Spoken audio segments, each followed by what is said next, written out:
Bonsoir à tous et à toutes. Écoutez, très heureux de vous retrouver cette semaine de nouveau.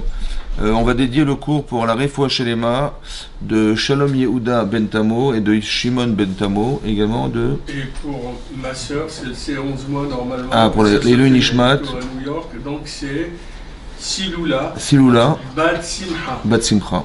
Et la Refoua Shelema. Et la Refoua Shelema de Elisabeth. Bat. Maggie Sarah. Le Nishmat. Eliyahu Ben Hadara. Shakwat Pegat Shenatou. La Refoua Shelema de Yael Badina Dvora. Amen. Alors c'est marqué dans la paracha, donc on va conclure le Sefer Bereshit.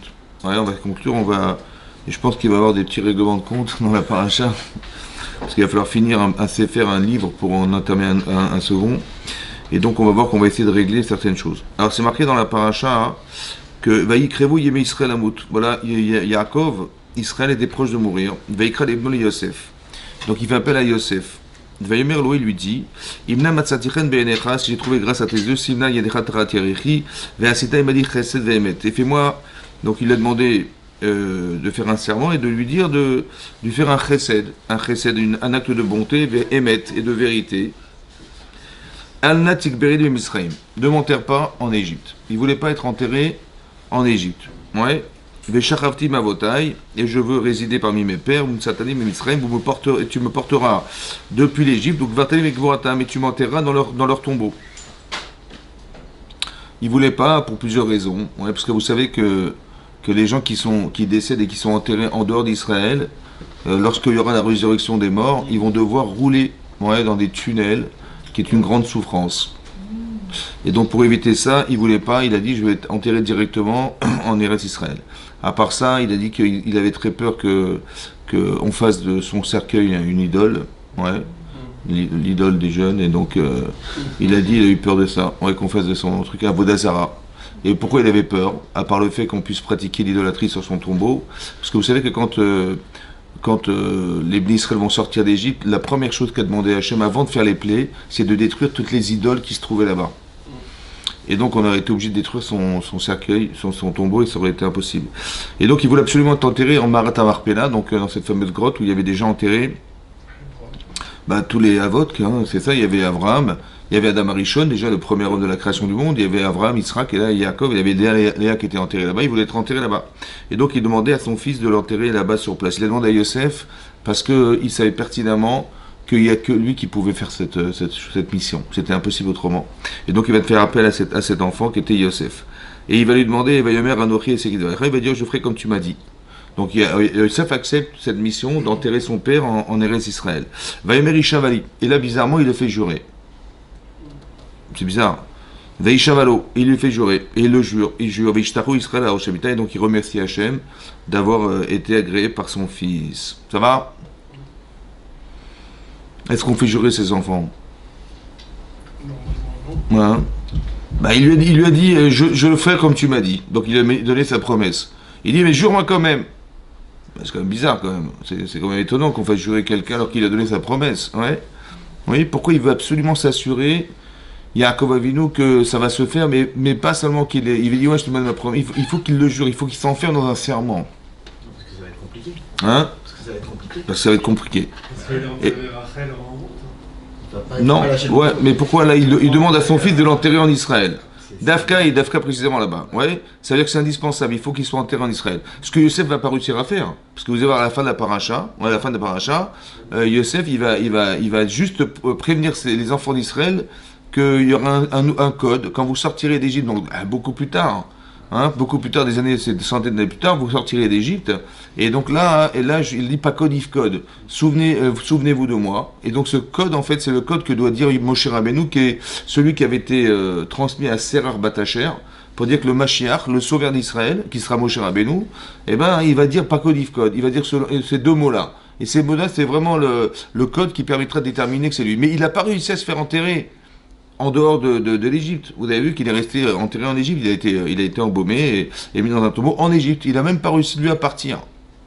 Donc c'était pas simple. Oui, Yosef, il n'a pas réussi, donc c'était très compliqué de partir.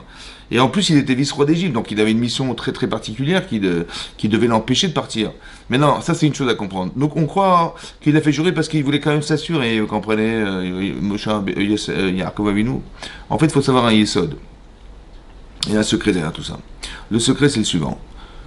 En fait, dès que vous allez faire une mitzvah, mais qui est très très importante pour vous, comme ici, c'est très important que Yaakov il soit enterré en Israël, dans la grotte de Marpella, c'est très important. Il faut qu'il soit enterré là-bas avec sa femme Léa. Et ben, le Yetzirah, il va se mêler. Ça va? Donc, il va se mêler, ça veut dire quoi? Ça veut dire que Paro, il va venir, Monsieur Paro, il va dire non, je suis désolé, tu peux pas partir. Il va trouver n'importe quel argument qu'il va mettre dans la tête de n'importe qui pour empêcher Yosef de prendre son père et de l'enterrer là-bas, c'est sûr et certain. Maintenant, Yosef, il pourra jamais venir dire écoute, papa, j'ai tout essayé, ça n'a pas marché. Il faut pas que tu puisses venir un truc pareil, donc tu vas jurer. Je sais que le Yetzirah, il va être énorme. Je sais que ta mission est énorme. Je sais que, comment on va dire, Paro, il va se refuser à te laisser partir. Je sais. Donc tu vas jurer, que tu vas le faire. Donc tu t'enfermes dans un serment et tu peux pas te rentrer c'est ta parole. Donc tu vas être obligé d'attendre que le téléphone sonne. Tu vas être obligé d'attendre, pardon, que voilà, tu vas jurer. Donc ça t'oblige. Vous avez compris comment ça marche? Ça veut dire qu'on apprend un principe de base que des fois, on sait qu'on doit faire une mitzvah, elle nous incombe et ça s'acharne contre nous pour nous empêcher de le faire. Et on a le droit de jurer de faire une mitzvah. Ishbati va kayema. Je jure et j'accomplirai la mitzvah, dit David Ameller. Ça veut dire qu'on doit s'obliger à faire des choses. Par exemple, si on a envie d'étudier la Torah, mais on n'a pas le temps. Ça va? On se dit, tiens, alors qu'est-ce que je fais? Je vais m'obliger le soir à aller. Oh, mais attends, ce soir il y a un film, on est invité peut-être, etc. On va trouver toutes formes d'arguments pour ne pas faire cette mitzvah. On dit non, je m'engage, je jure, ou je jure pas, mais disons que je vais dire, voilà, je vais donner un cours, il y a quelqu'un qui m'attend, voilà, j'ai décidé de trouver quelqu'un avec qui je vais étudier, il m'attend, je peux pas ne pas y aller, donc je suis obligé d'y aller. Je m'oblige à faire des choses. T'as compris? Parce que je sais que si je ne m'oblige pas, de toute façon, on fera le boulot à ma place, ou bien on va m'empêcher de le faire. Donc c'est ce qui va se passer ici, il va le faire jurer, de lui demander. Bien que ce qu'il lui demande est très très difficile parce que c'est des kilomètres. Ouais, il va partir d'Égypte, à l'époque il n'y avait pas d'avion, il n'y avait rien, donc il fallait déplacer un corps avec tous les moyens qu'on avait à l'époque, c'était très très difficile. Il sait que c'est difficile, il sait qu'il y a énormément de choses. Et sur ce, c'est marqué ensuite, donc après ces paroles, donc on fait apprendre, on fait savoir à Yosef, qui c'est qui l'a fait savoir, c'est sa femme. Comme ça dit le Midrash, la femme de Yosef, elle dit, écoute, ton père est malade, il est peut-être mourant, et prends nos enfants et demande une bénédiction. Un peu comme Rivka, elle a fait avec Yaakov, elle va récupérer la bracha de ton père. Et donc c'est ce elle va dire à son mari, c'est pas marqué dans le Torah, mais c'est marqué dans le Midrash, que c'est elle qui lui demande d'aller invoquer une bracha à Yaakov Avinu pour ses enfants, Ménaché et Ephraïm. Et donc c'est marqué, Vayagel Yaakov, Yosef, donc Yosef est arrivé, et il s'est levé. Vayomer Yaakov et Yosef, donc El Shakai, Nira Elai Belouz, Hachem m'est apparu à Louz, Beretz Canaan, pays de Canaan, Vayevarechoti m'a béni. Et cette bracha que j'ai reçue d'Hachem, je vais la transmettre aussi à tes enfants. Vayomer Elai, Ineni, ma frère Ravir Betira, donc je te multiplierai, je te fructifierai, mais Tati Lecha les Kalamim, voilà ce que m'a dit Hachem, tu auras une nation une nation de peuples. Et donc il a compris que nation de peuple, ça veut dire que tu auras d'autres enfants que ceux que tu as. Et donc il a compris à partir de là que Datati est Aresazod, donc je te donnerai cette terre d'Israël pour toi et ta descendance, Achuzat Olam, un héritage à jamais. Veata Ashne Balecha Anorim Lecha, Meretz Mitzraim, Adboy Alecha Mitzraim Alihem. Il dit les enfants que tu as eus en Égypte, ils sont à moi. C'est-à-dire qu'ils rejoindront mes enfants. En Eretz Israël, le partage d'Israël ça se fera, et il se fera aussi avec Réhouven, avec Ephraim et Ménaché, qui étaient les enfants de Yosef, et qui seront associés aussi à Réhouven et Shimon. Ça va? Et donc il lui promet ça. Et donc il lui fait une bracha un peu spéciale en lui disant que tes enfants, ils auront une part en Israël, c'est extraordinaire. Chose que personne n'a réussi à faire. Aucun enfant, des enfants des tribus d'Israël ont réussi à avoir une part en Israël. Non, ils feront partie ils seront en fait on leur attribuera à ces enfants l'héritage de leur père. Mais eux non. Non, c'est différent. Ephraim Ménaché spécial. Et là il a marqué Vani Bevoim Ipadan Aram. Tout à coup, donc il a proposé une beracha à ses petits enfants, les enfants de Yosef. Et tout à coup il va dire Vani Bevoim Ipadan Aram. Voilà que je venais de Padan Aram. Il lui rappelle un souvenir ancien. Que lorsque Yaakov a quitté Lavan, Il vivait à Padan Aram, ouais. Là-bas, il dit, lorsque je me déplaçais de Padan Aram, Meta alay Rachel, est morte sur moi Rachel, Beretz Canaan, en pays de Canaan, Baderer, en chemin, Beod Kivratares. On était à 1 kilomètre. Kivratares, c'est 1 kilomètre. Oui, 1 kilomètre Lavo Ephrata, d'arriver à Ephrat. Veik Beracham, et je l'ai enterré là-bas. Ouais, Baderer, en chemin, Ephrat, Yi Bethlachem, c'est Bethlachem. Mais Bethlachem était à 1 kilomètre de la terre d'Israël. Ça va? Bethlachem, c'est Bethléem. Ouais. Et il dit qu'il est enterré là-bas. Maintenant, qu'est-ce qu'il est en train de dire à son fils? Alors, Rachid nous explique comme ça. Lo olartia filou le Bethlachem. J'ai même pas été l'enterrer à Bethlachem. L'Achnissa l'aretz pour la faire rentrer en Israël. Donc, elle a été enterrée en dehors d'Israël. À l'époque. Veyadati shesh belibecha alay. Il dit, je sais que tu m'en veux. Je sais que tu m'en veux, que je n'ai pas enterré ta mère. Pourquoi je t'en veux? Ouais. Tu m'en veux parce que moi je t'ai demandé de me prendre et de m'enterrer en Israël. Et ta mère, 1 kilomètre, j'ai pas fait pour elle. Aval d'Alecha, mais sache, chez Alpia Dibor Kiavarti Hacham, c'est par la volonté d'Hachem que je l'ai enterré là-bas. J'étais l'Ezra la Bénéa, afin qu'elle soit une aide pour ses enfants. Qui shigale otam Nebuzaradan, parce que quand Nebuzaradan, qui était le gouverneur de l'armée de Nebuchadnezzar à l'époque, là-bas, Vayu Ovrim Deracham, donc ils vont être, la tombe va être détruite, ils vont être déplacés en Babylonie, et donc ils vont passer par cet endroit où se trouvait Rachel. Veyatzad Rachel al Kivra, elle va sortir de son tombeau, ou Bocha, elle va pleurer, ou Mevakesh Alem Rachamim, va le bander à Kadjuro de la pitié, la miséricorde. Chez Nemal Kol Beramanishma, on entendra une voix du ciel. Et Marivajbourou, Mishiva, et Hachem va lui répondre, Yesh Sachar Ifulater, tu as un salaire pour ce que tu as fait. Ouais, Neum Hachem. Le salaire, c'est qu'elle a permis à Léa de rentrer dans la famille de Yaakov Avinu et d'avoir des enfants avec lui. Il dit ce salaire-là, d'avoir été capable entre guillemets, de t'effacer par rapport à ta sœur pour permettre à ta sœur et au Klal Israël d'avoir des enfants aussi extraordinaires que ça, c'est un salaire que tu mérites. Veshavu banim ligvolam, et retourneront tes enfants, big volam, dans leurs frontières. Voilà. Vous avez vu ce qui s'est passé ou pas? Alors moi, ce qui m'intéresse ici, c'est ça. Quand j'ai parlé de règlement de compte, c'est ça. Maintenant, quand Jacob il a demandé à son fils de l'enterrer en Israël, il a dit OK. Et il a fait jurer, il a dit OK. Donc, oui. En vérité, le problème, c'est que Jacob, il s'est contredit. Parce que d'un côté, il lui demande une faveur. Ça va? De lui demander de l'enterrer en Israël, ce qui est très très compliqué pour Yosef, qui est le vice-roi d'Égypte. Vous imaginez, c'est comme si le premier ministre en Israël, il va devoir enterrer, se déplacer pendant ça des semaines et des semaines, ça a duré cette histoire. De quitter son travail, toute la responsabilité qu'il avait de gérer l'Égypte pour enterrer son père en Mitzrayim. C'est même marqué dans le Midrash que quand il a proposé à Paro de le laisser partir pour enterrer son père, Paro il a dit tout de suite non. Il a dit, mais j'ai juré à mon père. Ben, il dit, va au Beddin là-bas, va voir et retire ton serment. Il a dit, si je retire le mien, je retire le vôtre. Parce que j'ai juré que je ne dévoilerai jamais que je connais une langue de plus que vous. Et il dit, ouais, c'est comme ça, vas-y. Mais ça veut dire qu'il avait pas du tout envie qu'il s'en aille. C'était très difficile. Maintenant, comment tu peux me demander de t'enterrer en Israël, alors que pour ma mère, tu l'as pas enterré à 1 kilomètre de la terre d'Israël? Si c'était pas très important à tes yeux, alors je ne sais pas pourquoi tu me demandes de faire autant d'efforts. Et si tu me demandes autant d'efforts, je ne sais pas pourquoi pour ma mère tu l'as pas fait. C'est ça le problème, vous avez compris ou pas? Ce que je suis en train de vous expliquer, c'est ce qu'on n'entend pas. Ça veut dire que mon fils, ma fille, ils vont jamais me dire ce qu'ils ressentent, ce qu'ils pensent. C'est à nous de déterminer en vérité les fameuses contradictions qu'on crée chez eux. Parce qu'on est contredit quelque part dans sa vie des fois. Ouais. Et on n'a peut-être parfois très envie de se justifier parce que pour nous c'est logique. Comme ici, Hachem lui a dit, écoute, enterre là, il n'y a pas de problème, je t'enterre ici. Avant il lui a dit, écoute, dans le Rashi ramène qu'il dit, ne crois pas qu'il pleuvait, on n'a pas pu, il pleuvait pas du tout, la terre était sèche, on pouvait se déplacer facilement, il n'y avait pas de problème.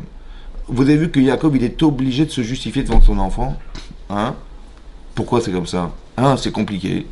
Ouais, des fois c'est compliqué. Parce qu'on n'a pas envie d'être... on n'a pas envie d'inverser les rôles. C'est-à-dire que le père ou la mère va se justifier devant ses enfants. Je n'ai pas besoin de m'expliquer. Là, on voit qu'il le fait. Et deuxièmement, quel intérêt de faire ça? C'était quoi l'intérêt de faire ça? Vous avez compris? Il le fait juste avant de mourir, a priori. Il dit, voilà, ta mère, je n'ai pas fait ça. Alors, pourquoi c'est important? Parce que régler des comptes, c'est pas simplement arranger les choses. C'est simplement ça, c'est pas ça. C'est qu'en fait, Yaakov va décéder, Yaakov va partir. Ça va? Qu'est-ce qui va rester dans la tête de son enfant? Mon père, il était super, hein. Vraiment super. Mais avec ma mère, c'était une catastrophe. Bah, il a pas enterré 1 kilomètre, ça se... Vous avez compris? Je n'ai pas le droit de laisser ça. Vous avez compris? On n'a pas le droit de laisser des contradictions chez ses enfants. D'accord? Et donc, qu'est-ce qui va se faire? Donc, Yaakov est obligé de se justifier. Il est obligé de s'expliquer en disant, ne crois pas... Ouais, il a donné 2 aspects. Un physique et 2 spirituels. Un physique, ouais, on voit que pourquoi je vous dis les 2? Parce que le spirituel ne suffit pas. Il aurait pu très bien dire, écoute, je suis désolé, j'ai dû le faire parce qu'un jour elle va prier pour ses enfants et grâce à Dieu, Hachem va écouter sa prière et voilà, et on va sauver le peuple juif de l'exil du premier temple. Ça va? Ça suffit pas ça? Ça suffit pas ça? Ben si, ça suffit largement. Hachem il a décidé que Hachem, il a raison, Hachem il a raison, et ça suffit ou pas? A priori, non, il n'a pas dit ça. Il a dit ça, mais il a dit aussi, ne crois pas qu'il pleuvait. Et que j'étais dérangé physiquement, il pleuvait tellement, on glissait de partout, j'ai pas pu faire autrement que d'enterrer sur place. Il n'a dit, ne t'inquiète pas, il pleuvait pas. Ça veut dire qu'on voit ici qu'on est obligé de nettoyer tous les arguments que peuvent avoir nos enfants sur nous, qu'ils soient spirituels ou physiques. Vous avez compris? Parce qu'il va me dire, je lui dis, mais reste spirituellement, c'est comme ça. J'ai dû l'enterrer malheureusement. Qu'est-ce qu'il risque de penser l'enfant? Eh ben ça t'arrange bien. Ça va? T'as fait aucun effort, Hazak ou Barour. Vous avez compris pas? T'aurais pu insister quand même, t'aurais pu... Ça va, ça t'arrange, ça va, t'as pas pu faire d'efforts, peut-être qu'il pleuvait, j'en sais rien, et puis ça t'arrangeait de l'enterrer sur place. Mais moi je vais faire des efforts, tu me demandes de faire des efforts. Je n'ai pas le droit, vous avez compris ce que je veux dire? On n'a pas le droit de laisser les choses telles que ça. Et donc on veut enlever tous les a priori qu'on peut avoir sur nous-mêmes, même si c'est avec nos enfants, même, je dis même, avec les autres a fortiori, mais même avec nos enfants, où on a l'impression qu'on se rabaisse devant ses enfants, c'est une obligation pour ne pas laisser de mauvaises impressions ou de traces qui vont faire que, voilà ce qui va rester de son père ou de sa mère, on n'en sait rien, on n'a pas le droit de laisser ça. Vous avez compris, c'est ça qui est marqué ici. Oui, ça veut dire que Yaakov, il se contredit d'un côté en lui demandant de faire des efforts extrêmes pour lui, et d'un autre côté, on voit que finalement ça... Ouais, ça l'a pas fortement dérangé, vous avez compris? Mais en fait, je sais, mon enfant ne dira jamais rien, mais n'en pense pas moins. Vous avez compris? Il a gentiment dit, bien sûr, je ferai tout ce que tu m'as demandé, mais au fond, il reste une contradiction qui est insupportable pour Yosef, qui ne s'explique pas, et donc je suis obligé de lui expliquer. C'est ça qui est marqué ici. On n'a pas le droit de laisser de l'ombre, ouais, quelconque dans l'esprit d'une personne, lorsque les choses elles se contredisent, évidemment, c'est comme ça. Et c'est comme ça qu'on corrige de génération entière, on corrige. Vous avez compris? Parce que Yaakov, c'est un très grand sadique. Et donc on ne va pas comprendre comment ça se fait qu'il n'a pas enterré sa femme en Eretz Israël, c'est pas logique, vous comprenez ou pas? Après on va comprendre que c'était nécessaire qu'elle soit enterrée en dehors d'Israël, oui, parce qu'elle va s'occuper, vous savez qu'il y a 2 femmes, chez Yaakov il a 2 femmes, il a une femme qui s'appelle Rachel, une femme qui s'appelle Léa. Il a eu 2 femmes, parce que le Zohar d'expliquer qu'il y a la femme de ce monde, ouais, celle qui va s'occuper de ses enfants, en fait. Ouais, c'est elle, essentiellement. Quand je dis de ses enfants, ça veut dire que, vous voyez, les Israël, ils vont fauter, le temple va être détruit, on va se retrouver en Babylonie. Alors, Hachem, elle va s'adresser à Hachem, c'est elle, celle qui s'occupe de ce qui se passe sur terre. C'est elle qui va prier, c'est elle qui va pleurer, qui va demander, voilà, qui va argumenter, etc., pour faire que ses enfants retourneront en Eretz Israël. C'est cette femme-là, en fait. C'est elle. Parce que Léa, c'est la femme du Olam Haba de Yaakov Avinu. C'est-à-dire celle qui a permis à Yaakov d'atteindre ce monde futur, oui. C'est peut-être pour ça que c'est marqué ici, c'est bizarre parce que c'est marqué, la paracha elle commence comment? Vaïchi Yaakov. Il a vécu 17 ans pour nous dire qu'il a eu vécu finalement 147 ans en Israël. Mais on nous parle de sa vie ou de sa mort? De sa mort. Et on dit Vaïchi, comme c'est Vaïu Chaye Sarah, mais Hachana, on nous fait l'oraison funèbre d'une femme qui a vécu 127 ans, et on nous dit elle a vécu 120... Elle a vécu, non, voyez. Chaye Sarah, voici la vie de Sarah. Non, Chaye, c'est aussi pareil. Vaïchi Yaakov, il a vécu Yaakov. Mais non, il fallait parler de sa mort, pas de son vivant. Vous voyez, il est mort, on n'est pas en son enterrement. Non, parce qu'en vérité, la vie sur terre n'est qu'un passage qui va amener la véritable vie, qui va être beaucoup plus longue. La vraie vie, elle ne se passe pas sur terre, elle se passe après. Vous avez compris? La vraie vie, en vérité, ça va? En vérité, il faudrait qu'on réfléchisse à ce qui nous amène à la vie, pas de ce qui va entraîner notre mort. Vous voyez? C'est ce qui va nous amener à la vie elle est éternelle, cette vie-là, c'est cette vie-là qu'on doit atteindre. C'est pour ça que Yaakov, il va s'appeler Israël, parce qu'il a 2 prénoms, parce qu'il y a le Yaakov qui vit sur terre, Yaakov, c'est Akev, ce qui touche la terre, le talon qui touche la terre. Et Israël, c'est celui qui a su, qui a lutté, etc., contre Alavan, contre les autres, et qui s'est, en fait, renforcé dans son monde futur. Il a refusé une certaine chose dans sa vie pour atteindre le monde futur. C'est ça la vraie vie, en fait.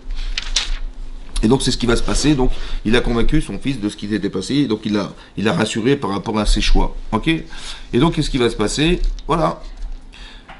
Et donc, c'est marqué, donc, tout à coup, il voulait bénir ses petits-enfants.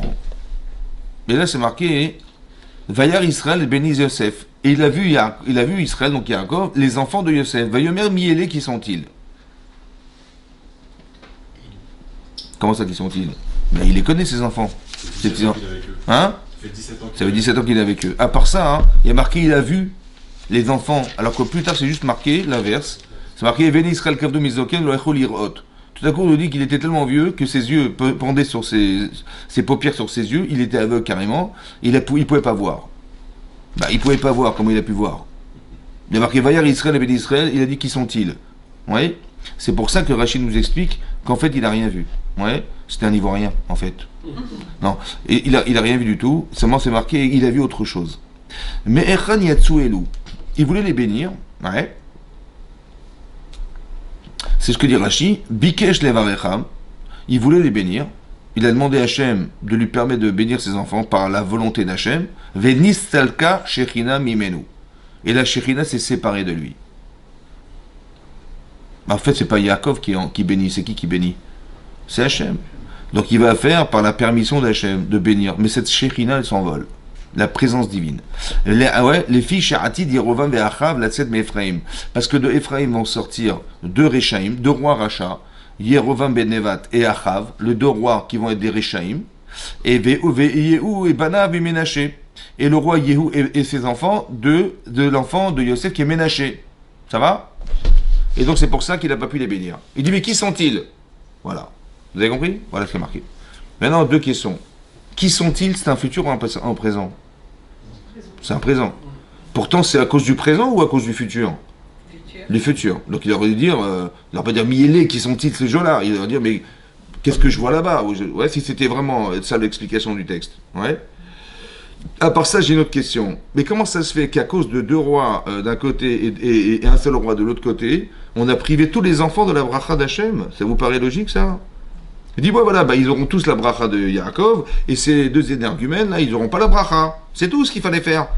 Pourquoi Hachem, il a privé la bracha de tout le monde à cause de deux personnes qui étaient le roi Achav et Yerovam ben Nevat? C'est pas normal.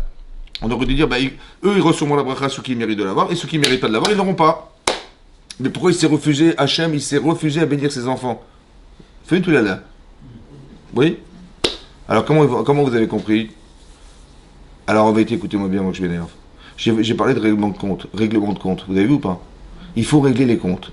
Maintenant, ce que vous voyez là-bas, là, vous avez vu le roi Ménaché, vous avez vu le roi, comme pas le roi Ménaché, le roi Achav et le roi Yerovam ben Nevat. Vous avez vu ce qu'ils ont fait? Ouais, ils ont fait Avodazara, ils ont fait des trucs effroyables. En fait, ce que vous voyez là-bas est déjà là. Miélé, qui sont-ils? Ça veut dire que le problème, en vérité, il est engendré par les enfants qui sont présents. Quand je dis engendrer, ça veut dire il y a une potentialité de problématique chez eux qui va engendrer chez l'autre, ouais, un handicap qui va l'amener à faire une avodazara ou je sais pas quoi. Vous avez compris? Ça veut dire que, je vous ai souvent dit ça, qu'en fait dans la vie des fois, hein, il y a des choix qu'on a fait dans sa vie qui engendrent chez nous des défauts. C'est des mauvais choix. Mais des fois, hein, c'est pas des choses qu'on a choisies. C'est ce qu'on a reçu ancestralement de nos pères et de nos grands-pères, etc. Ça va? Dans le bien comme dans le moins bien. Hein. Il y a des gens, ils adorent faire des misotes, hein, on ne sait pas d'où ça sort, ou ils ont des midotes incroyables, ou ils ont du chesed, on ne sait pas d'où ça sort. Ils n'ont rien fait pour, mais en fait c'est un héritage. Ou alors le contraire, ils font des avérotes, ils font des machins, ils sont attirés vers des bêtises. C'est un héritage, donc il y a un travail à faire, ouais, qui est spécifique à ce qu'on a reçu, qui ne vient pas forcément de nos choix personnels. Ici c'est ce qui est marqué, mi-ailés qui sont-ils au présent, alors que le premier il est futuriste. Pourquoi? Parce que ce que tu vois là-bas est déjà présent ici. C'est pour ça que la Shrina ne veut pas les bénir. Ça va? C'est clair? Donc, l'épigénétique. L'épigénétique, voilà. Maintenant, pourquoi, donc la Shrina refuse de les bénir. Donc ça veut dire que c'est pour ça qu'on ne pouvait pas faire une sélection en disant, bah, c'est pas grave, eux ils auront pas, eux ils auront. Mais non, on peut pas, parce que c'est là. Vous comprenez ce que je veux dire? Si encore c'est dans le futur, on va sélectionner des personnes, on dit bah lui il l'aura pas. Mais non, puisque tous ces gens n'existent pas, ils sont potentiellement existentiels dans deux personnes qui s'appellent Ephraim et Ménaché. Donc on ne peut pas bénir ces gens-là, Ephraim et Ménaché, puisqu'ils concentrent en eux quelque part quelque chose qui ne mérite pas la bracha. Vous avez compris la différence? Si on était capable de voir individuellement, on leur dit bah toi oui, toi non, toi oui, toi non, mais là c'est pas ça, c'est concentré dans une seule personne. C'est pour ça que ça ne peut pas fonctionner. Qu'est-ce qu'il va faire pour que ça fonctionne? C'est ça qui est très intéressant. Alors il a fait quoi? Alors Vayomer, hein, Yosef, elle a vive Banayem, mais ce sont mes enfants. Ouais, Asher Nathaniel, le Kim Bazé, que j'ai eu avec cela. Avec cela, il a montré la Ktuva du mariage. Il s'est marié Kacher, il s'est marié avec tout ce qu'il fallait, toutes les conditions du mariage. C'est-à-dire que Yaakov, il a dit peut-être qu'il y a quelque chose qui ne va pas dans ton mariage. C'est pour ça que tes enfants, ils ne sont pas Kacher. Il a dit, mais j'ai tout fait dans les règles. Vayomar kachemna elai vavarechem. Prends-les-moi et je vais les bénir. Qu'est-ce qu'il a fait? Israël kavdu mizoken. Bizarrement, on nous dit qu'il était aveugle. Lo yuchal lirot. Il ne pouvait pas voir. Vayagesh otam elav. Il les a rapprochés de lui. Vayishak lahem, vayichabek lahem. Il les a embrassés et il les a enlacés. Et là-bas dans le Midrash, c'est marqué que Yosef, il a prié très fortement qu'Hachem, il accepte de bénir ses enfants. Ça va? Maintenant, il ne pouvait pas voir. C'est marqué. Quel rapport avec le fait qu'il les ait embrassés, enlacés? Il dit, il les a embrassés, enlacés, parce qu'il voulait ressentir ses enfants, un petit peu comme, si vous voulez, Yitzhak, il a demandé à Esav de lui préparer des matramim, des bons plats, etc., pour avoir vraiment manger des choses délectueuses, pour le bénir et le remercier d'avoir donné ce plat-là. Voilà ce qu'il a.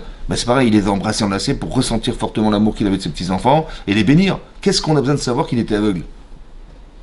Pour la suite. Hein? Là. Tu dis, il était aveugle, et il les a embrassés, enlacés. Qu'est-ce que j'ai besoin de savoir qu'il était aveugle?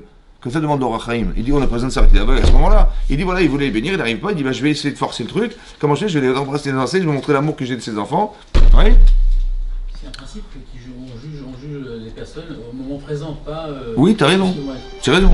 Mais quelque part, mais qu'est-ce que je veux dire par, mais qu'est-ce qu'on a besoin de savoir qu'il était aveugle? Ça va? Alors, premier secret. Là-bas, l'Osforno, il dit, pourquoi on a besoin de nous dire qu'il était aveugle pour les embrasser enlacés? On n'avait qu'à dire qu'il les embrassait enlacés, même s'il était voyant. Oui? Alors, il explique comme ça. Non, il explique comme ça, écoutez bien. Premier principe que vous devez entendre. C'est parce qu'il ne voyait pas qu'il les a embrassés enlacés. Ça va? Ça veut dire que s'il voyait, il n'aurait pas eu besoin ni d'embrasser ni d'enlacer. Ça veut dire que voir, c'est prendre.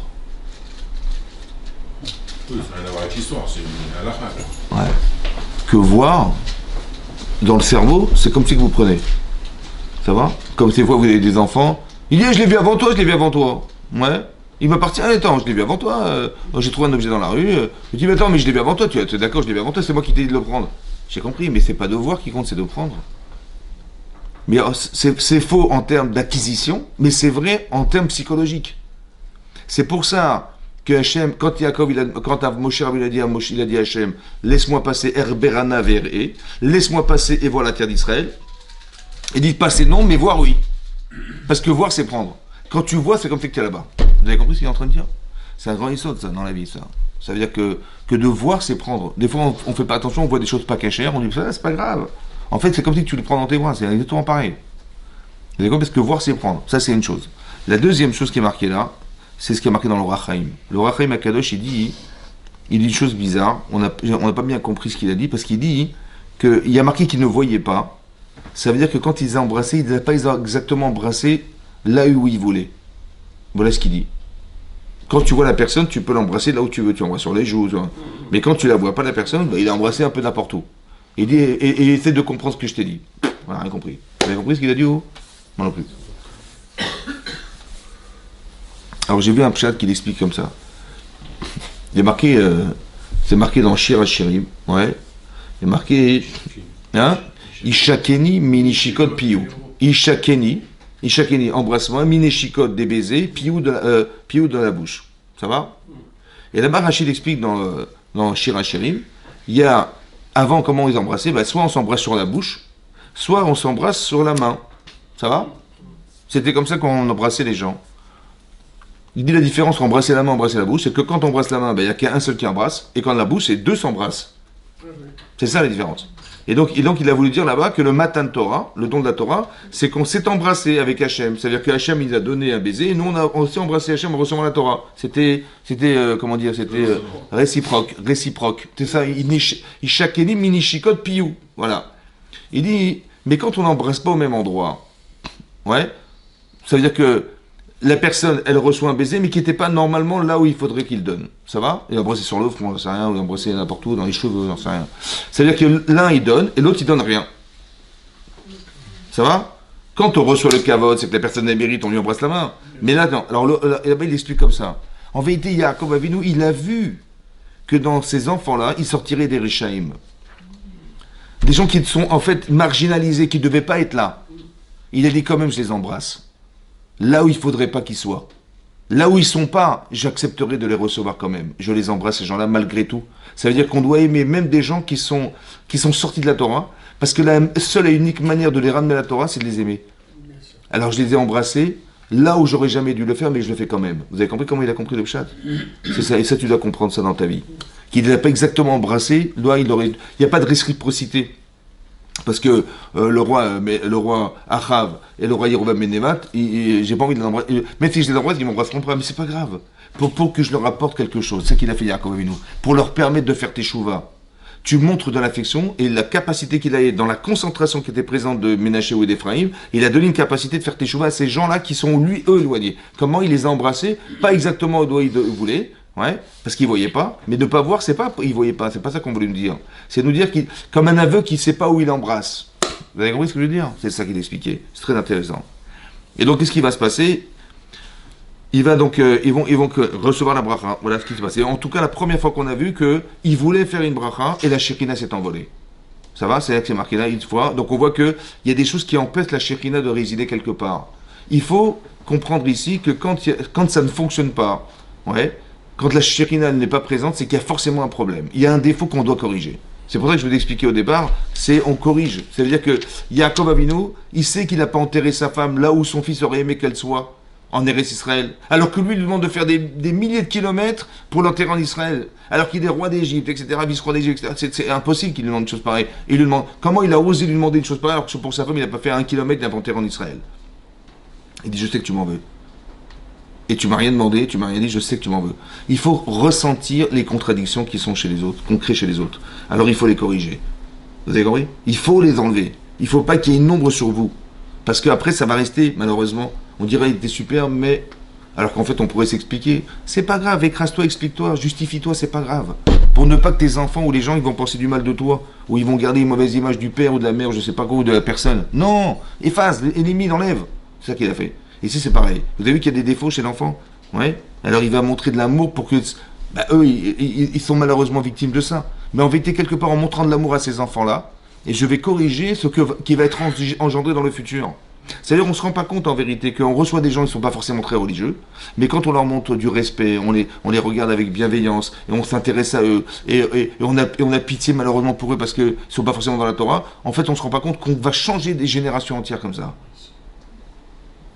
Donc parce que tout est présent. Il n'y a pas le risque de cautionner si on dit rien, on cautionne et l'autre il ne changera jamais, puis il dira je fais rien et l'autre il m'aime quand même. Alors je t'explique un truc. En vérité, il va avoir honte. Il faut qu'il ait. Quand tu lui montres de l'amour, il sert en vérité. Par exemple, quelqu'un, il sait que tu es très religieux, tu l'invites Shabbat. Ça va? Bon, il sait que ça te dérange parce que toi tu es respectueux de la Torah et mise avec ça, il l'est pas. Ouais, mais comme tu le respectes, il va se sentir mal. 1 fois, 2 fois, 3 fois, 4 fois, à la fin il dit laisse tomber, j'arrête. Et je vais faire Shabbat, c'est pas grave. Il a tellement honte en fait. C'est-à-dire que dans le reproche, on remet la personne en compte, en jeu. Ouais. Et le kavod qu'on lui a enlevé en lui reprochant la chose, ça va jamais permettre de faire teshuva. Jamais, jamais, jamais, Fratchoua. Il dira ouais, merci pour les reproches, merci pour les machins. Ça ne marche pas. C'est ce qu'on avait expliqué la fois dernière, quand je vous ai dit, qu'il y a Yaakov Avinu, ouais, il a fait des reproches dans cette paracha à la fin de sa vie. À la fin de sa vie, il a fait des reproches. Pas au milieu de sa vie. Et là-bas, c'est marqué dans la paracha de Dorim, c'est marqué là-bas, que Moshe il a fait la même chose. Et il se fait inspirer de Yaakov, qui avait fait des reproches ici dans le paracha à la fin de sa vie. Pourquoi? Parce qu'il a dit à son fils, à la fin de sa vie, il dit, si je t'avais fait le reproche au moment où tu as fait la Avera, tu aurais tout abandonné, tu aurais été voir Esav. Vous avez compris? Parce que quand tu blesses les gens, tu casses dans la Torah quelque chose. C'est comme ça. Donc c'est pas ça qu'il faut faire. C'est au contraire de donner envie de faire. Et quand tu donnes envie de faire, la personne a la honte de ne pas savoir faire ou ne pas être en adéquation avec ça. Et ça, hein, ça gêne. Vous avez compris? Voilà. C'est ça que j'ai souvent dit à des gens. Par exemple, il y a des balais de chouva, ouais, ils peuvent plus voir leurs parents parce qu'ils mangent pas cachère, ils font pas Shabbat, ils font rien. Ouais. Et le type il dit mais moi je suis orthodoxe, moi je vis avec mes parents et ils mangent pas cachère, on va faire. Et ça l'énerve, je leur explique. Et le type comme il est virulent, il s'enflamme, il n'arrive pas à se faire entendre, ça marche pas, vous avez compris? Et donc les parents ils ont l'impression que leur enfant il est rentré dans une secte, je sais pas quoi. On connaît la Torah quand même, nous en traditionnaliste qu'on est, on mettait le disque de Pessah. Bon. Mais ils ont l'impression que c'est un monde à part. Et donc alors une fois ça m'est arrivé de rencontrer un truc comme ça. Alors je lui ai dit écoute mon chéri, tu sais quoi? Si tu es dans la Torah aujourd'hui, c'est parce que tes parents ils t'ont donné des valeurs. Ça va? Et ces valeurs-là, ils t'ont donné de la droiture, ils t'ont donné des valeurs, etc. Alors c'est pas forcément l'orthodoxie, mais ils t'ont donné des valeurs. Et c'est grâce à ça que tu es rentré dans la Torah. Ça va? Tu aimes la Torah parce que tu as été, entre guillemets, programmé d'une manière à ce que la Torah, elle te parle. Donc tu peux pas rejeter tes parents. À part ça, tu as une mise d'honorer tes parents, donc tu peux pas non plus te priver de ça. C'est pas possible. Donc c'est du Yetzer Arafat. Comment tu vas faire? Je lui ai dit c'est simple. Tu dis à ta mère, écoute, si elle s'appelle Tamar, tu lui diras, bon, tu dis voilà maman, voilà ma marmite, voilà ma viande, voilà mon poisson, voilà ce que je mange, voilà mes couverts, voilà tu les gardes de côté. Quand on est ensemble, je te quitterai jamais de ma vie. Je vis avec toi, je mange avec toi, j'aurai tout avec toi. Seulement regarde, je te respecte, je comprends, vous n'êtes pas dans la Torah, je comprends tout à fait. Tu montres du respect. Et tu dis à ta mère, écoute, tu veux manger chez Bernard, je ne sais quoi, la viande, machin. Je peux pas je comprends, je compatis. C'est très douloureux parce que c'est le contraire de sa conception. C'est vrai. Mais quelque part, je respecte la personne. Et donc, la mère, elle va faire, on dit, ah oui, il faut pas que j'oublie la viande, c'est chez la boucherie, machin. Et moi, c'est la boucherie. Attendez, couvert, c'est cela et c'est pas cela. À la fin, au bout de 3 mois, la femme va dire, écoutez, bon, c'est bon, il y en a marre. Je risque de me planter. On va tout cachériser, comme ça, il n'y a pas de problème. On va acheter ta viande et c'est bon. Ça va? Mais comment elle a eu le ressort de faire ça? Parce qu'elle s'est sentie respectée par son enfant. Vous avez compris ce que je veux dire? On peut enlever de la Torah, on peut l'enlever, c'est pas simple, il sert à rien. J'ai expliqué que Ochir Tochiar, c'est pas ce que tu crois. C'est pas de faire des reproches. Ochir Tochiar, c'est d'amener la personne à penser la vérité. Ça n'a jamais été de lui dire la vérité. Bien sûr. Où c'est marqué ça? Ça reste entre nous. Non, mais c'est ça que j'ai compris d'ici. Tu as compris? On a fait un cours la semaine dernière sur ça. Mais ça veut dire d'amener à la vérité. D'amener à la vérité. C'est pas pareil que de dire des vérités à des gens. C'est comme ça, il faut faire comme ça, c'est comme ça. Non. Tu as compris ça? C'est pas comme ça qu'on fait. On amène les gens à penser. Donc on aide les gens. C'est pas pareil. Maintenant, qu'est-ce qui va se passer? Voilà ce qui est marqué là. Ok? Plus tard, c'est marqué comme ça. Vaikra Yaakov el Banav. Vaikra Yaakov el Banav, Yaakov il a fait appeler ses enfants. Vayomer. Il leur a dit, et asfou, rassemblez-vous. Ça va? Ve'agid alachem, et je vais vous raconter, et asher ikra etrem vachet hayamim, ce qui va vous arriver. Ouais, ce qui va. Comment c'est marqué ikra? Comment c'est marqué ikra? Avec un aleph, Hazak. Aleph, ça veut dire. Ce qui va arriver. Hein? Non, avec un hé, c'est par hasard. Avec un hé. Mais ce qui va vous appeler, il y a marqué Asher Ikra, Koré en hébreu, Koré ça veut dire lire ou ça veut dire appeler. Ouais. Erkorim Lecha, comment tu t'appelles? Ça veut dire appeler. Mais là c'est marqué un Kalef. Alors qu'en vérité ça veut dire qu'est-ce qui va vous arriver avec un Hé. Comment ça se fait qu'il y a marqué Vaikra avec un Aleph? Hein? Alors on continue. Alors. Non, je rigole. En fait ce qu'il faut comprendre c'est comme ça, je vous ai souvent expliqué que tout ce qui vous arrive, c'est un appel. C'est un coup de fil. La chair, il crée très, tu dis, il m'est arrivé ça. Non, il t'est rien arrivé du tout. C'est ce qu'Hachem, il a voulu te faire vivre. Il t'a téléphoné, il t'a appelé. Ça va? Et le hasard, c'est comment? Hein? Le hasard, c'est avec un F ou un E? Avec un Hé. D'accord? Le micré, c'est un Hé. Ouais. Comme il y a marqué, Akrena les fanaï. Il a dit, comment il s'appelle? Eliezer, quand il a fait appel à Hachem, il dit, viens chez moi par hasard. Ouais. Donc en fait, il n'y a pas de hasard si c'est avec un LF. Il n'y a jamais de hasard. Ouais, mais ça veut dire que le hasard c'est Hachem, c'est un appel. Le hasard c'est quoi? Dire, tiens, c'est arrivé, c'était inattendu, c'est ça le hasard. Ça n'a pas été réfléchi ni pensé, c'est quelque chose que je subis. Il dit, par hasard, il m'est arrivé ça. Ouais, mais en vérité, ça a été pensé, c'est une kriya. On nous appelle quelque part. C'est ça qui est marqué ici. Hachem, il a dit, voilà ce qui va vous arriver. Donc Yaakov, il dit, voilà ce qui va vous arriver, ce qu'Hachem, il voudrait vous faire croire, vous faire entendre. Alors, il y a plusieurs explications ici, Acharit Hayamim. Rachid dit que c'est Rachid de Ketz. Mais quel Ketz? La fin des temps, ouais, ou la fin jusqu'à la génération de David Améler. J'ai vu le Malbim, il explique pas du tout. Hein. Il explique non, pas le Malbim, c'est le Hamek Davar, le Netziv, il dit que ce qui a marqué là, c'est pas du tout, c'est pas la fin des temps du tout. C'est ce qui va arriver jusqu'à David Améler, là où il sera Béchalom, jusqu'à Shlomo Améler, où on sera vraiment en paix en Israël. Voilà, voilà ce qu'il leur dit. Mais en général, la majorité des Mefarshim expliquent que non, ce qui arrivera à la fin des temps. Alors c'est très important, parce que c'est quelque chose qui nous parle aujourd'hui, ouais, on est dans une période un peu difficile. Et il explique, alors il y a plusieurs explications, je vais vous en donner quelques-unes. Alors c'est marqué, d'abord il faut comprendre ce qui est marqué dans les mots déjà, c'est important ce qui est marqué dans les mots. C'est marqué, Vaikra Yaakov el Banav, donc il avait appelé ses enfants. Vayomer, et il leur a dit, et asfou. En français ça veut dire rassemblez-vous. Ve'agid alachem, je vais vous raconter. Oui, agid alachem, vous savez, c'est marqué dans la parasha Yitro, Vatomer, les Bet Yaakov, Vetaged, les Bnei Israël.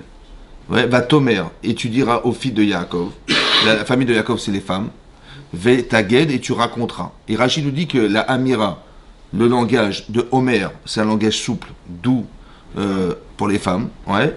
Et Vetaged, et tu raconteras, ouais, c'est le guide, le tendon qui est dur. Tu parleras durement, ouais, oui.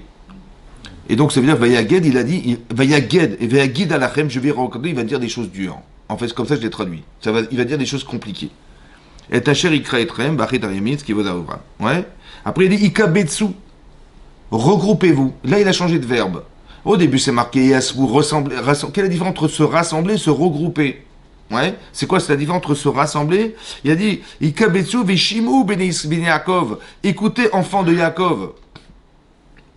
Veshimu el Israël avichem, et écoutez, tout à coup il s'appelle Israël votre père.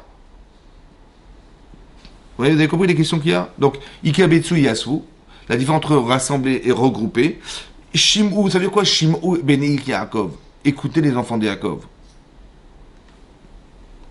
Veshimu l'Israël avichem. Tout à coup, il change. De nom, il ne s'appelle pas Yaakov, il s'appelle Israël. Hein, c'est bizarre. Qu'est-ce qu'il a voulu dire, hein, Yaakov? Alors là, c'est marqué comme ça. Il voulait en fait dire la fin des temps. Voilà, c'est ce que dit Rashi. Il est marqué dans Rashi. Donc, Agid alachem, Bikesh, il a demandé à Hachem les galotes de dévoiler et Aketz, la fin. Voilà ce qui va arriver à la fin des temps à ses enfants. Pourquoi il voulait absolument leur dire ce qui allait se passer à la fin des temps? Ça va? Maintenant, est-ce que de dire la fin des temps, c'est quoi, à votre avis? Hein? La date, ouais, la date. Maintenant, est-ce qu'on a le droit de rechercher la date? La Gemara dans le Sanhedrin, elle dit, c'est, vous voyez, marqué, Tzipach Atzman, chez Balei Kitzim. Ceux qui veulent chercher un vadin et qu'ils explosent ces gens-là. Il ne faut pas savoir. La Gemara dit pourquoi? Parce qu'il y a des gens qui recherchaient dans la Gemara et qui recherchaient à savoir dans la Torah où est-ce que c'est marqué la fin des temps, quelle date ça va tomber. Il dit il ne faut pas faire un truc pareil. Pourquoi? Parce que. Hein? Aujourd'hui, on est à la fin. Alors il dit pourquoi? Parce que comme le Mashiach doit venir qui est RFAIN, il doit venir. On va écouter France Info, ouais. On veut savoir que le Mashiach est arrivé, il doit arriver subitement. Or, si on sait la date, on sait l'heure, etc., on ne sera pas surpris. Ben, ces gens-là, ils repoussent la date de la venue du Mashiach. Comme ça, c'est marqué. Ouais. Encourager les gens, c'est bien, mais pas dire, ouais, il va arriver à telle heure, tel jour, machin, ça, il ne faut pas faire. D'accord? Et c'est ce qui est marqué ici, il ne faut pas dire la date. Mais non, maintenant, c'est marqué, il voulait dévoiler. Donc, en fait, on explique autrement ici. C'est quoi la fin? C'est pas la date. Le Siftei Chaim, qui est le Rav Friedlander, qui était le Mashgiach de Ponyovitch, il a dit comme ça. En fait, il voulait expliquer toutes les pérégrinations qu'on va devoir suivre dans toute l'histoire d'Israël pour arriver au Mashiach. Ouais. Toutes les choses qu'on a dû traverser. Ouais. En fait, tout ça, hein, ce sont des souffrances qu'on a dû subir, mais qui vont nous amener quelque part. Mais ça, il ne faut pas le raconter. Il ne fallait pas le raconter. Et Yaakov, il voulait le dire. Il va dire, vous allez passer par ça, vous allez passer par ça, vous allez passer par ça. L'avantage et l'inconvénient de le dire. Quel avantage on avait de le savoir et quel inconvénient? Voilà. Imaginez-vous, il va leur dire, écoutez, Hachem, il a dit à Abraham, on va passer 400 ans en Égypte, en exil, dont 210 ans d'esclavage en Égypte et 86 ans d'esclavage. Ils vont dire, waouh, mais c'est quoi mais vous inquiétez pas, on va sortir. Ah d'accord, je me fais peur. Donc on va dire, ouais, en fait, qu'est-ce qui va se passer? On va dire, je vais vous rassurer de tout ce que vous allez traverser. Il va y avoir un choix, vous aurez Israël, il va y avoir ça, vous aurez ça, vous inquiétez pas, c'est ça pour ça. On descend pour mieux monter, ça va? Et je vais vous raconter comment ça va se passer. Vous avez vu, Sarah la pauvre, elle n'a pas eu d'enfant pendant X années. Après, elle a eu des enfants. Ah bah d'accord, merci. J'ai été rassuré. Donc il voulait en fait les rassurer pour avoir la émouna de savoir que ce qui est, en fait, que ce qui est dire en vérité, c'est pour ça qu'on dit toujours, on est mévarer à la ra'a, on bénit Dieu sur le mal comme sur le bien. Pourquoi on bénit sur le mal? Parce que je sais bien que ce que je vis en vérité est nécessaire. Merci de m'avoir fait vivre un événement pareil. Et pas d'être tombé dans la déchéance de ce qui m'est arrivé. Ça va? Non. Tu es mévarer, tu dis merci Hachem. Ça vient forcément solutionner quelque chose. Et donc il a dit, ne vous inquiétez pas, vous allez être mévarer au dos, parce que vous voyez ce qui s'est passé là, ça vous a permis d'atteindre ça. C'est ce qu'il a voulu faire Yaakov Avinu. Il a voulu dire à la fin des temps, le quête, c'est-à-dire toutes les pérégrinations qu'on va subir dans toute l'histoire pour arriver à la fin des temps, c'était des passages obligatoires. C'est ce fameux protocole qu'on va suivre. Voilà ce qu'il a dit. Il a voulu dire. Et Hachem a dit non, je ne veux pas que tu dises. Je ne veux pas que tu dévoiles. Pourquoi? C'est comme ça. Vous avez compris? En fait, pourquoi? La différence, elle est fondamentale. Entre vivre quelque chose. Enfin, imaginez-vous, voilà, je vois les Égyptiens arriver, je sors d'Égypte, ça fait une semaine, ouais, et je vois les Égyptiens arriver, mais je sais que la mer va s'ouvrir. Hein. Donc je rassure, il n'y a plus rien, zéro. C'est parce que tu vas jamais prier Hachem, tu vas jamais atteindre ce qu'on espérait que tu atteignes. Vous avez compris ce que je veux dire? pas comprendre ça, alors. Hein? Pourquoi il voulait leur dire? Parce qu'il a voulu, il a eu tellement peur qu'ils allaient mal le vivre. Il a voulu les rassurer en sachant voilà ce qui va passer. Tu vas être ma'amine que ça va se passer comme ça. Tu vas être ma'amine que ça va se passer comme ça. Tu vas croire en Dieu parce que regarde ce qui va se passer pour toi en bien. C'est vrai que tu donnes la solution, c'est super. Seulement le problème c'est qu'on ne vit pas la chose. On ne nous amène pas à penser que c'est ça qu'on va nécessairement demander. Vous avez compris? C'est comme un type, on lui dit tu vas réussir ton examen. Ah ben je suis rassuré, j'ai vu un rave, il m'a dit tu vas réussir ton examen, super, j'ai vu un professeur. Combien tu vas faire d'efforts? Combien tu vas t'investir? Combien tu vas passer des nuits entières pour la... T'en sais rien. Tu dis, mais il m'a dit que je l'aurais. Mais c'est dommage qu'il te l'ait dit. Parce que maintenant que tu le sais, combien tu vas faire d'efforts? Mais t'en sais rien. Tu dis, peut-être ça va suffire ça. Peut-être que si j'apprends une leçon, ça va suffire. Mais non, il vaut mieux que tu ne saches pas. Parce que l'inconnu t'amène à une souffrance intérieure qui te permet d'arriver à l'excellence. Que jamais tu n'atteindras quand tu le sauras. Vous avez compris la différence? Il ne faut pas qu'on sache. Il fallait pas qu'on sache. C'est pour ça qu'Hachem, il ne voulait pas qu'on sache. Parce que tout ce que tu vas vivre est nécessaire pour que tu atteignes ce niveau-là. C'est ça qu'il fallait il fallait pas qu'on sache. C'est ça qu'il a dit. Il a dit ça, ouais. Qu'est-ce qui a marqué dans la Gemara? Il y a une Gemara en fait sur ce passage-là. La Gemara en Psachim d'Afnun Vav, elle dit là-bas que quand il a vu que la Shrina s'est envolée, il a cru comme il a cru là. Vous avez vu ce qu'il a vu dans les enfants de Yosef? Il a vu qu'il y avait des enfants qui allaient sortir de ses enfants, ouais, et qu'il y avait des Rishaim, des mécréants. Il a dit c'est pour ça que comment dire? C'est pour ça hein, que la Shrina s'est envolée, la présence divine s'est envolée à refuser. Voilà ce qu'il a cru. Il a dit peut-être mes enfants ne sont pas cachers. C'est-à-dire que parmi mes 12 enfants, il y a des enfants qui ne sont pas d'accord d'accepter peut-être cette vision des choses, ou cette façon de se rapprocher d'Hachem, comme moi je pense qu'il faut se rapprocher d'Hachem. Voilà ce qu'il a cru. Et là ils ont répondu, ces enfants, Shema Israël, écoute Yaakov Avinu, Israël, Hachem Elokeinu, Hachem Echad. Hachem est unique. Et la Gemara a dit qu'il a répondu Baruch Shem Kevod Malchuto Laved. Il a répondu ça. Il a répondu Baruch, que soit béni, Shem Kevod Malchuto. Shem, son nom, Kevod Malchuto, qui est l'honneur de son royaume, Leolam Vaed à tout jamais. Voilà ce qu'il a dit. Et la Gemara là-bas, elle discute la Gemara de savoir. Vous savez que Ezra Sofer, oui, il a créé la Knesset Agdola, c'est-à-dire la grande assemblée, oui, qui est à l'origine de l'écriture de la prière. C'est bon? Et donc, et là-bas, ils avaient un doute. Est-ce qu'on devait mentionner dans la prière ou pas? C'est-à-dire, ce qui est marqué Shema Israël, c'est marqué dans la Torah. Oui, c'est marqué Shema Israël. Mais Baruch Shem Kevod Malchuto, c'est pas marqué dans la Torah. Alors, est-ce qu'on l'inclut ou pas? Et là, Gemara dit qu'ils ont dit, bon, finalement, on va le dire, mais à voix basse. On va l'écrire, mais on va dire à voix basse. Voilà ce qui est marqué dans la Gemara. Ça va? Et la Gemara, elle donne une parabole pour expliquer ce principe, qui est compliqué à comprendre.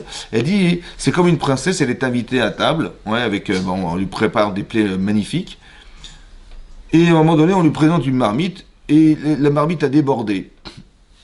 et il y a du jus qui a coulé là, et puis elle hume ça, et elle dit ah ça sent super bon, ouais, de jus qui a débordé. Et les cuisiniers, ils sont embêtés parce que bah, on va pas lui faire manger de la marmite, ça se fait pas, ouais.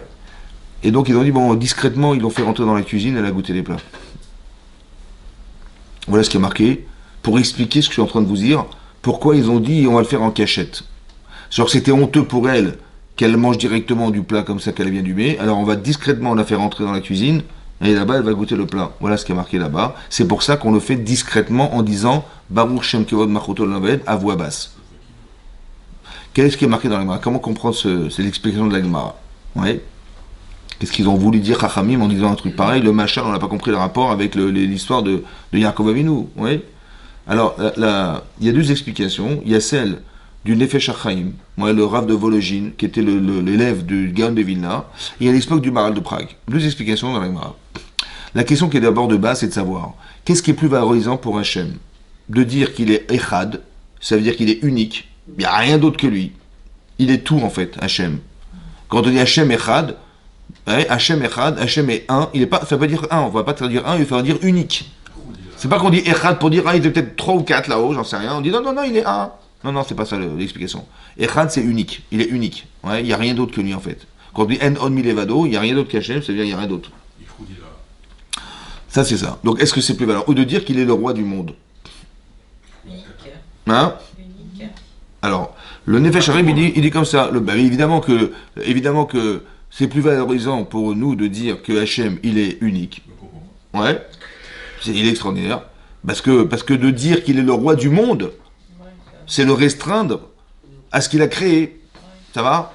Le roi de l'univers. Mais est-ce que vous croyez que ce qu'il a créé, c'est ce qu'il est? C'est ce qu'il a. Ce qu'il a. Reyav. Ce qu'il a. Hein? Est-ce que c'est ce qu'il a? Non. C'est ce qu'il est, non. C'est ce qu'il a fait. Ça va? Mais c'est pas lui. Lui, il est largement au-dessus de tout ça. On est bien d'accord ou pas? L'univers qui est énorme, c'est 13,7 milliards d'années-lumière, c'est énorme. Mais c'est rien par rapport à ce qu'il est. Et tout ce qu'il a créé dans la création, mais c'est rien par rapport à ce qu'il est. Est-ce que nous sommes sur la Terre? Mais c'est rien par rapport à ce qu'il est lui-même. Donc si c'est rien, alors c'est honteux de dire qu'Hachem, il est Melech HaOlam. Le roi des moustiques, le roi des fourmis, le roi des... Par rapport à sa grandeur d'âme, lui. Ouais. Alors je vais le dire à voix basse que j'ai honte. Je dois lui dire qu'il est le maire, il est le roi du monde. C'est sûr, je dois lui dire, mais je ne vais quand même pas lui dire Chazak Obarot, c'est le roi des fourmis. Ça va? Non, donc je vais dire à voix basse. Vous avez compris? Voilà ce que dit le Maral de Prague. C'est pour ça qu'Yaakov, c'est ça. On a eu honte qu'elle goûte les plats devant tout le monde, alors on l'a mis discrètement dehors. C'est ça le Machal. Vous avez compris? Le Nimshal, ce qu'on tire de là, c'est la leçon de dire, mais comment tu oses dire que Dieu il est le roi du monde? Mais évidemment qu'il est, mais ça, tu vas pas lui dire en louange. Et donc tu vas le dire à voix basse. C'est ça qui dit le Nefesh HaChaim. C'est ça l'explication de la Gemara, que c'était honteux et il fallait le dire à voix basse. Le Maral de Prague, il dit exactement l'inverse. Il dit l'inverse, c'est-à-dire que Hachem, il est énorme, il est tout Hachem, ça va? Il est tout. Mais ce qui est étonnant quand même, c'est qu'il est Melech HaOlam, c'est-à-dire quoi? C'est-à-dire qu'il va s'occuper de nos petits problèmes personnels, hein? Ça va? Nos petites avérotes, nos petits soucis personnels, machin, il va s'occuper de chacun individuellement. Tu crois pas qu'il a autre chose à faire, Hachem? Hein? C'est tellement incompréhensible que dans toute sa grandeur et sa hauteur, il soit capable de s'occuper des fourmis, là, ouais, que c'est ça qui est révélateur de sa grandeur. C'est ça, Shema Israël, Hachem Elokim, Hachem Echad. C'est plus fort. C'est tellement incompréhensible que j'ose même pas le dire. Alors je dis à voix basse. C'est honteux que je dis, ouais, j'ai compris. Je sais que t'as compris, que t'as compris. Comme de dire, Hachem il a demandé à Abraham de faire la Kéda. T'as compris? Je n'ai rien compris du tout. Ben, alors, bon, je le dis. Mais pourquoi parce que ma émouna à moi, elle se concentre pas dans ce que je sais. Parce que quand tu as compris, tu vas dire, j'ai compris. Non, c'est quand tu comprends rien que malgré tout, tu comprends rien et tu dis quand même je fais. Ouais. C'est ça que veut Hachem. Il veut pas que tu fasses parce que tu as compris. Il veut que tu fasses parce que... Donc le fait qu'on ait dit que Hachem il est Echad, ce que dit que, ça veut dire, le président Macron, ouais, il va descendre tous les ponts pour voir comment vivent les clochards dans Paris. Le pape, Hein? le pape il lave les pieds des immigrés. Voilà, voilà. Mais c'est-à-dire que, mais comment tu peux imaginer que, alors lui il va déléguer un ministre qui va dire à un type d'associatif d'aller voir les types dans les ponts, ça va? Mais lui il va y aller, vous avez compris? Mais comment Hachem il a cette élasticité là, d'aller se sortir de sa hauteur pour aller descendre tout en bas. Comment c'est possible? Vous avez compris? Ça, c'est un révélateur. Il n'est pas victime Hachem de sa hauteur. Vous avez compris? Il n'est pas victime de sa grandeur d'âme. Un peu comme Moshe Rabbeinu, c'est marqué là-bas. Vaïgdal Moshe. Vaïetse Vayarotam Besivlotam. Il s'est occupé de la femme de ménage qui, dans les bureaux, est en train de laver le parterre. Il dit, madame, laissez-moi faire, je ne veux pas. Mais toi, tu es le chef du PDG de la truc de la boîte. L'élasticité, vous avez compris? Il n'est pas victime de son Echad. C'est énorme. C'est ça qu'il dit le Maharal de Prague. C'est ça qui est valorisant. C'est tellement incompréhensible qu'il est capable de descendre de si bas que je ne comprends pas. Alors je dis, je ne peux pas dire, je vais à voix basse. Mais en vérité, les deux explications se tiennent. Écoutez-moi bien. Il y a deux approches. Il y a l'approche que tu as d'Hachem vis-à-vis de toi et l'approche que tu devrais avoir toi vis-à-vis de lui. Ce que dit le Nefesh HaChaim, c'est comment moi je le perçois. Ouais. Alors comme tu le perçois toi, tu dis bah évidemment qu'Hachem il est énorme. Je reconnais sa grandeur. Mais de lui dire qu'il est à lui de lui dire, je peux pas lui dire. Alors je vais dire à voix basse. Ça va? Je me mets à la place. Voilà. Comment le Nefesh HaChaim dit moi je suis le Yaakov Avinu. Ça va? Et donc j'entends dire Shema Israël Hachem. Mais évidemment, Hachem Echad, Hachem il est tout, évidemment, je suis croyant, je sais qu'Hachem il a créé ce monde, mais qu'il est largement au-delà de tout ce qu'il a créé, évidemment. C'est de la poussière ce qu'on a, l'univers par rapport à lui. Donc il est énorme. D'accord? Mais non, je vais le dire à Dieu, tu es énorme. Tu es énorme, pourquoi? Parce que tu as créé l'univers. En vérité, c'est vrai, mais c'est honteux de le dire. Parce que tu vas pas dire d'Hachem, tu vas pas le louer en lui disant, tu es le roi de la poussière et des fourmis. C'est rien par rapport à lui, vous voyez? Donc, je dois lui dire, mais je ne vais pas lui dire à lui en direct, alors je dis à voix basse. Ça, c'est le Maharal. Donc, c'est le Raga, on va dire que c'est vertical, entre moi et lui. Le Maharal, c'est l'inverse. Comment lui, il est Hachem? Il est tellement énorme, Hachem, que j'aurais même pas imaginé une seconde qu'il serait descendu si bas. Ça va? C'est pas, vous savez quoi, Vaikra, Etrem, Redayamim, Vaikra, Etrem. C'est qu'Hachem, il me téléphone à moi. Mais qui je suis, moi? Pour qu'il me téléphone. Vous avez compris? Comment il peut s'occuper de moi, Hachem? Mais je suis rien de rien, la poussière. Qu'est-ce qu'on est dans l'univers? Mais franchement, qu'est-ce qu'on est sur la Terre déjà? Ouais. Et dans la Terre, qu'est-ce que c'est que la Terre dans l'univers? C'est zéro, de la poussière. Comment il, dans toute sa grandeur, il vient s'occuper de moi, mais j'ai honte. Vous avez compris? Parce que je suis rien, moi. Vous avez compris? Ben, s'il le fait, waouh! Ben, je comprends rien du tout. Comment il a pu, lui, dans toute sa grandeur. Monsieur le Président, il descend pour me dire, je suis un clochard sous les ponts, il est venu me chercher. On me dit comment allez-vous, je peux vous servir à boire, mais c'est pas au président de la République d'aller. Et s'il le fait, mais je comprends pas. C'est pour ça, vous avez compris la différence? C'est que est-ce que c'est moi qui vais vers lui, ou c'est lui et où je définis ce qu'il est vis-à-vis de moi? Et c'est ça qu'on comprend pas. Comment Hachem il peut descendre aussi bas? Ça va? Pour s'occuper de rien. C'est un révélateur de sa grandeur. C'est pas parce qu'il est tout en vérité qu'il est grand. Parce qu'il pourrait être tout, mais il reste dans sa tour d'ivoire. Non, il va descendre de sa tour d'ivoire pour descendre lui-même, voir ce qu'on est nous. Waouh, comment il peut faire un truc pareil? C'est impossible. Vous avez compris? C'est ça, Hachem Echad, vous avez compris ou pas? C'est ça.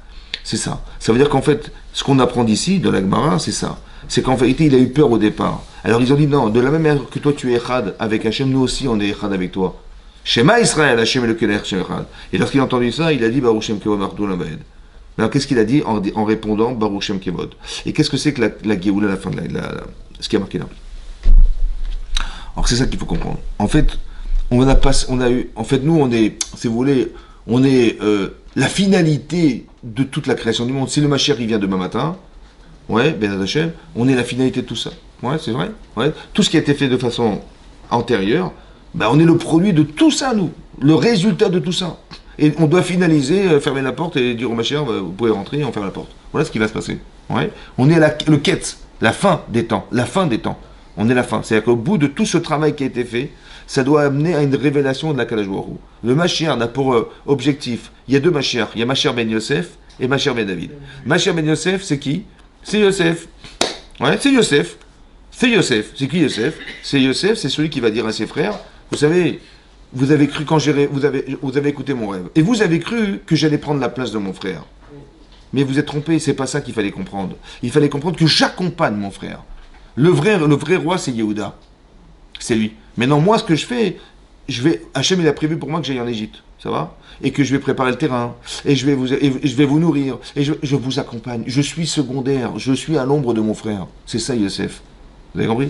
C'est ça, Mashiach ben Yosef. Il va préparer le terrain en amenant tous les gens à la Teshuvah. Et quand on va arriver à la Teshuvah, le Mashiach va venir. Ça veut dire quoi la Teshuvah? Ça veut dire gommer.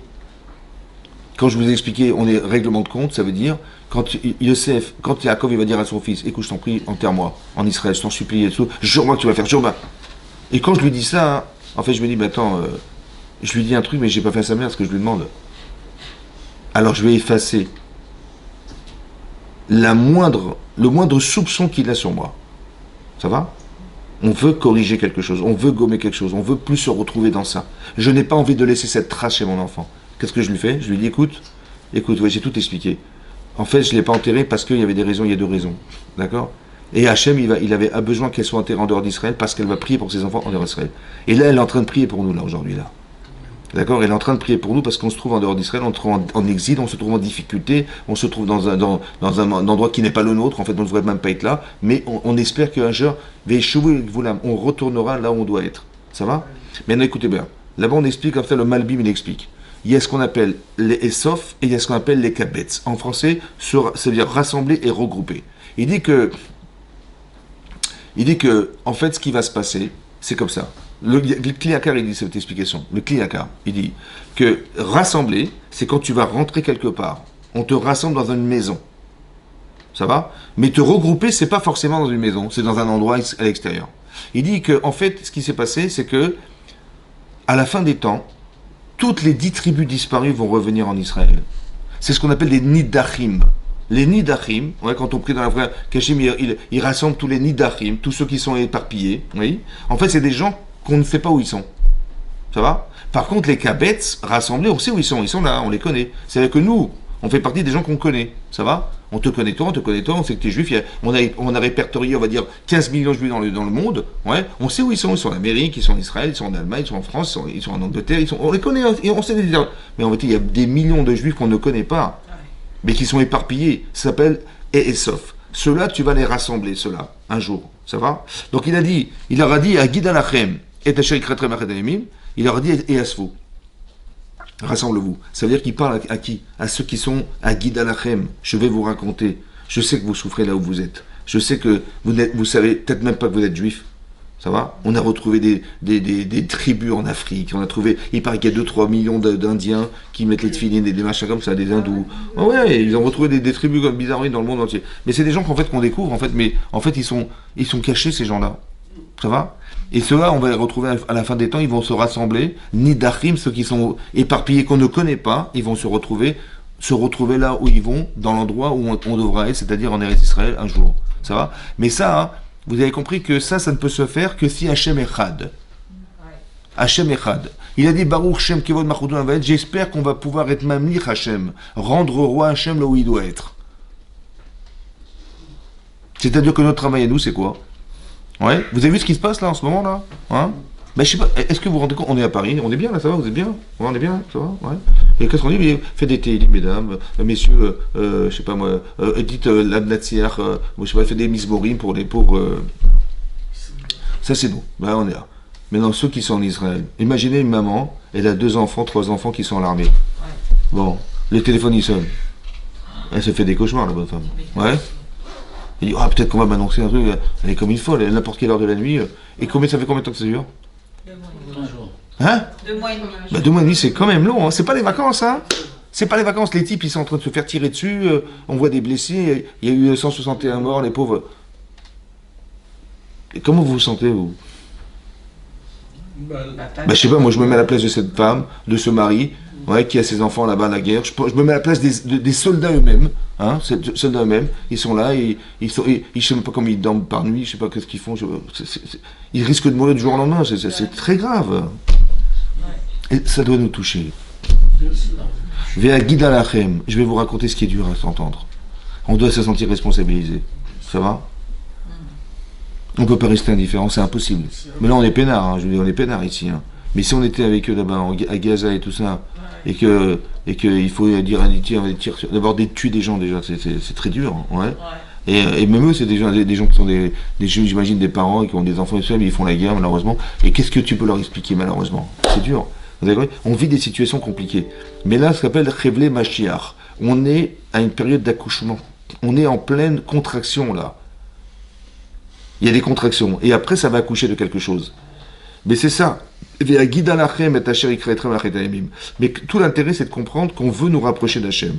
Et ça serait malheureux que déjà c'est difficile, mais que ça puisse être plus compliqué pour nous amener à faire Teshuvah. Vous avez compris ce que je veux dire?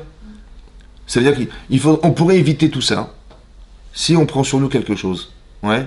Voilà, je sais que je fais Shabbat, je prends sur moi, je sais pas moi, nida un peu mieux, me couvrir les cheveux, machin, je sais pas moi, quand je fais une bracha, je pense voilà, ou je fais j'étudie, voilà, je fais une Mishnah en plus, j'en sais rien, moi, rajouter quelque chose, faire un effort. L'effet que tu te dépasses, Hachem, il va se dépasser aussi.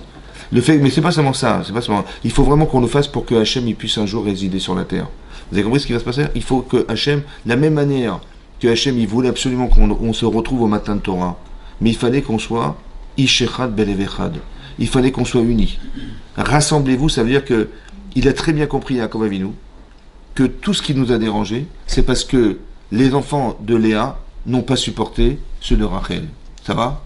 Et les enfants de Léa, ouais, ils n'ont pas supporté aussi les enfants des servantes. Et Yosef, qui voulait défendre les enfants des servantes, il n'a pas supporté qu'on puisse prétendre que ces enfants des servantes étaient des esclaves, etc. Vous avez compris ce virus-là? On ne supporte pas ça, on ne supporte pas ça, on ne supporte pas ça. En fait, qu'est-ce qui se passe? On fait le boulot du Yetzer Hara. De nous séparer. Alors, qu'est-ce que dit Yaakov? Il dit rassemblez-vous. Retrouvez-vous. Et ce qu'on vit en ce moment, ce sont que des choses qui nous amènent à nous rassembler. La solidarité qui existe aujourd'hui, elle n'était jamais vue. Ça va? Autant que les gens se sentent concernés par ce qui se passe, sincèrement, et qu'on veuille demander à Hachem, ça suffit, stop, on arrête là. Ça va? Assez de souffrance. On a très bien compris, voilà, on s'accroche à toi, et on veut absolument que... Ben oui, il faut qu'on arrive à avoir cette... C'est ça, rassemblez-vous et regroupez-vous. Mais ça, c'est pas possible si je ne puis pas supporter la personne. Quand il a vu chez les enfants de Yaakov, il a vu chez les enfants de Yosef, il a vu qu'il y avait des problèmes, il a dit, mais il faut absolument que, par amour pour eux, on va leur donner la force de pouvoir faire Teshuvah. C'est ça qui les a embrassés, vous avez compris ce que je veux dire? C'est pareil, il voit ses enfants, il croit qu'il y a un enfant qui va pas. Mais quand il bénit ses enfants, parce que qu'est-ce qu'il va faire finalement? Il va pas parler de la fin des temps. Parce que le problème, il est présent. Chaque enfant, il a quelque chose, il a une fonction ou il a un problème. Donc, Shimon, il y a marqué, Réhouven, il a un problème. Shimon, il a un problème avec Lévi. Et c'est ça qui va, et après, on va passer à Yehuda, et là, on va voir la royauté, etc. Mais il a à la fois béni chaque enfant parce que chacun était particulier. Et à la fin, il a dit, il faut que tu corriges ça, il faut que tu corriges ça, il faut que tu corriges ça. Pour que les choses... Le Mashiach ne pourra jamais venir si on n'est pas capable de pouvoir corriger des choses chez nous. Ça va? Qu'on se sente solidaire, qu'on arrive à s'aimer les uns les autres, qu'on arrive à comprendre qu'on est différents, mais c'est pas grave. C'est pas grave. C'est pas grave, on n'est pas les mêmes, c'est pas grave. Mais ce qui compte, c'est que toutes les différences, elles puissent se conjuguer et montrer la richesse du clan Israël. C'est ça qu'on veut faire. Ça va? C'est ça qu'on veut faire. On est solidaires. Et tout ce qui va nous séparer, c'est... Vous avez compris que quand vous voyez que un type que je supporte pas, une femme que je supporte pas, ou des gens que je supporte pas, il faut arrêter. Parce que ça, c'est l'Yetzer Hara. Vous comprenez bien que le Chafetz Chaim, il a écrit des livres sur le Lashon Hara, parce qu'il a très bien compris que le problème, il vient de là. Il faut faire le contraire, il faut arriver à s'aimer, il faut étudier la Torah pour voir la valeur des choses, aimer Hachem pour tout ce qu'il représente pour nous. Shema Israël, c'est ça que je veux expliquer. Shema Israël, Hachem Ekedesh Echad. Mais il est tellement énorme, Hachem, pourquoi on va se priver de ça? Ouais. Il a tellement envie de nous retrouver. C'est ça. Il faut qu'on arrive à s'embrasser mutuellement. C'est ça que ça veut dire. Que le baiser, il vient de là-haut, il vient d'en bas. Les deux. Ouais. C'est ça. Ishakeni minishikot piou. Ishakeni minishikot piou. Pas de les mains, ni de les pieds, ni de... Non. Vous avez compris? C'est ça qu'il faut qu'on arrive à faire. Et c'est ça qu'il faut qu'on fasse. C'est ça qui est marqué ici. Je vais vous raconter, ça n'a pas pu se faire.